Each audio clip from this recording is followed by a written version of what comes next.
Now, as usual, we have good posture. That's always from the start. Okay, you're gonna have good posture. And now, usually we have our heels together, but for practice purpose, have them parallel to each other. Okay, parallel to each other. And the thingy hopping on the toes. Okay, so start moving, shifting your weight towards the toes. Right, and then shift your weight to your left toes, so you can move your right foot like this. Okay, nice. Shift your weight to your left, and then we go each knee. Move your leg from your hip bone. Can you see my? Oh my! My calf muscles are burning now already. Tongue. Okay, toes. Good, good, good. Keep your right knee straight. Okay, burning. All right, so the point is again, your weight is on the toes, okay, and shift your weight to the left. So most of the weight is on your left toes, right? And if you think you lose balance, it's okay to have your left heel down completely. Okay, just one thing, when you do that, be careful, okay, with your posture, because if your heel down, left heel down, you tend to move like this. Okay, so left heel, if you can, keep your left heel a little bit up. Okay, that means your weight is on the left toes, on the toes. Okay, so your heel should be a little bit up. Okay, a little bit up. Okay, that's the important part. And then move your foot from here. Okay, treat your leg as a stick, no joint. Tongue, like this, tongue. Can you see? This doesn't move, right? This is not moving, but only this. Tongue. Okay. Oh, it burns. Everyone like this. So it's have to be straight. Yeah. Until you get used to it, it's a little bit awkward. But like I said, if you have a block like this or dictionary, I don't know, culturally Japanese, as a Japanese person, I don't want to step on a book. It's a cultural stuff.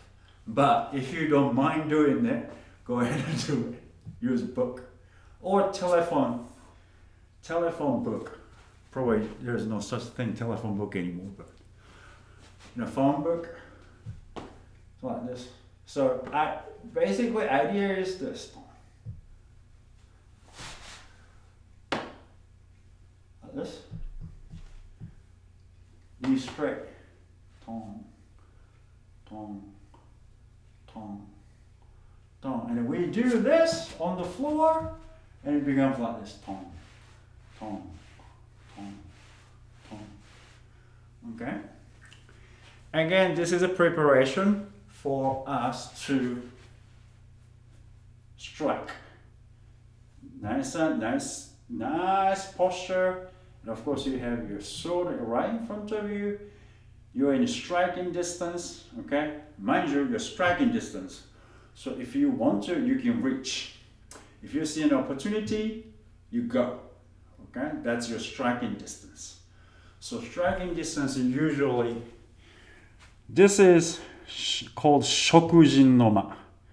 Okay, ma means distance. Okay, distance or timing. So it depends on context.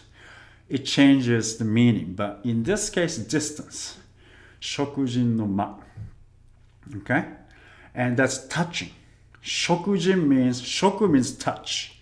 Jin means blade. So blades are touching. Shokujin no ma. Kojin no ma is crossing. Okay, ko is cross. Jin again, blade. Ma is distance. Kojin no ma. So once you step in a little bit, it crosses. Swords cross, swords cross, right? And now you are getting into striking distance. Now, striking distance is when you want to, you can reach. Okay. So striking distance is different from, my striking distance is different from yours. All right. It could be a little bit shorter or could be a little bit longer, but striking distance, if you move, it's going to be like someone's going to get hit.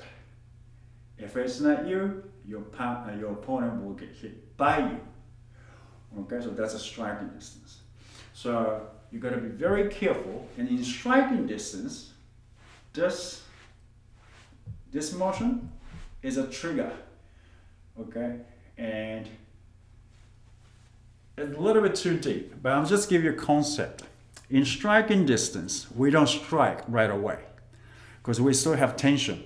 If you have some other martial arts, you know your distance, right? You know your distance and you're getting closer, but you don't go because you know your opponent is kind of maybe looking for an opportunity to strike and hit you or kick you, right? So you have this still tension and you have to evoke some action from your opponent, right? And then in Kendo, if you move, you lose, basically. All right. So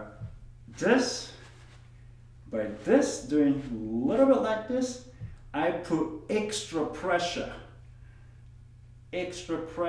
on my opponent, and if I do this and they strike me, I'm ready to strike them.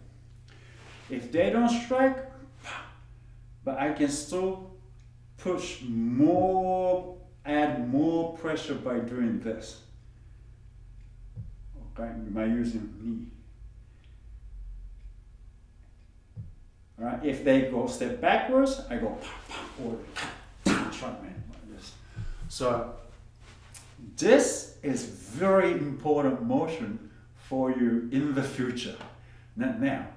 But if you don't know how to control your weight right now, you're going to have difficulty to do this. Reason I know that is because I didn't teach this to my students. They're struggling right now. After 5 years of doing Kendo, they are struggling because they can't do this because I didn't teach them. That's because I didn't know back then this method. So now, if you can do this now, do it now so you can do it easily in the future. And your weight is still here, you can easily strike men with a good posture, men or kote or whatever. All right, so that is the idea of this motion.